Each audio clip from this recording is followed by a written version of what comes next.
Hello and welcome to Wild Pyrford. It's the March edition, bringing you news of conservation projects in and around our village of Pyrford. Well, we all know how difficult it is at present to do anything. So this month, and because we've not been able to be out and about, we'll remind ourselves of the wonderful weather we had last year when we visited Marion Mulcher and her bees. We'll also join two people whose natural ponds proved so popular.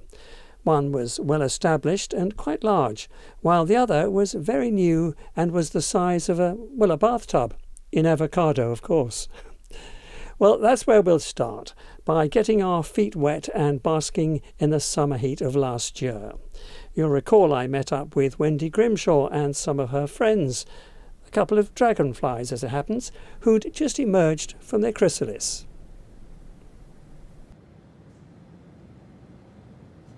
Drying out their wings, they come out at dawn, they climb out of the water, crawl up the reed, emerge from the chrysalis, which takes a couple of hours, and spend up to 5 or 6 hours just drying off, and then they just take off. What's the life expectancy? Very short, I think. Yeah.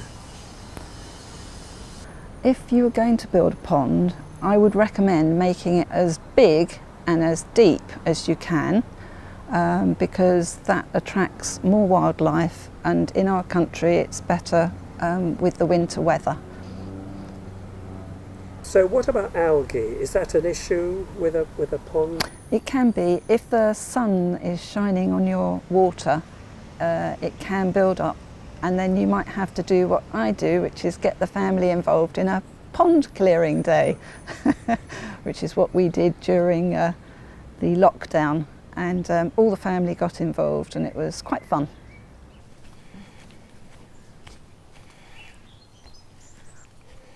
Our second visit to a natural pond was when we met Louisa Bergman, who'd made hers from an old tub. It had only been in situ for a couple of months, but she said she still felt a bit of a novice. We wanted to add to our garden so that it would be more sustainable. So any small steps that we can do to help the environment and the pollinators, we put it in place, and it was pretty simple to do actually.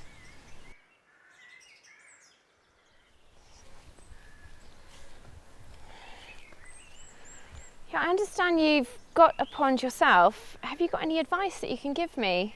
Well, I think you're doing a really good job already. I don't think I can improve a whole lot, but there are one or two things I did think of. I really like your different heights for creatures to come out in case they fall in, which is brilliant.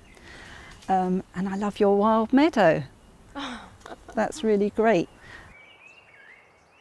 We decided to put the pond in because we knew it was the best thing that you can do in your garden to encourage wildlife. So by making that small step, we are helping the environment. You know, even if it is a little thing, then, you know, that can impact. If everyone did one little thing, then it would impact on climate change. Wendy and Louisa were discussing the merits of natural ponds, and once we're able to, we'll pop back to see them both and find out how spring is affecting the wildlife there. And you're watching Wild Pyrford, a series of videos on conservation projects in and around our village.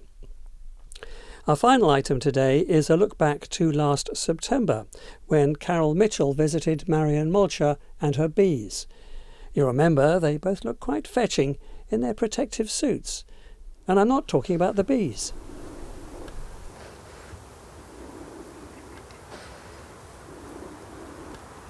I don't disturb bees more than necessary. So how often do you have to do this, weekly, or what would you say would be the time frame? I tend to adopt a more relaxed approach because I think it's better for the bees. They don't need us poking around in there any more than is absolutely necessary. It's a privilege to look in a beehive. it's a wonderful thing. It's very exciting, actually. It is. My heart's like going a little bit faster, just a little bit faster. Yeah. But this, you know, we're not going to disrupt them too much. I don't like to disrupt them too much. We're only sharing the honey with them. It's theirs. And it's their home. So you don't take more than you need? I never take more than I need. The bees always have first call.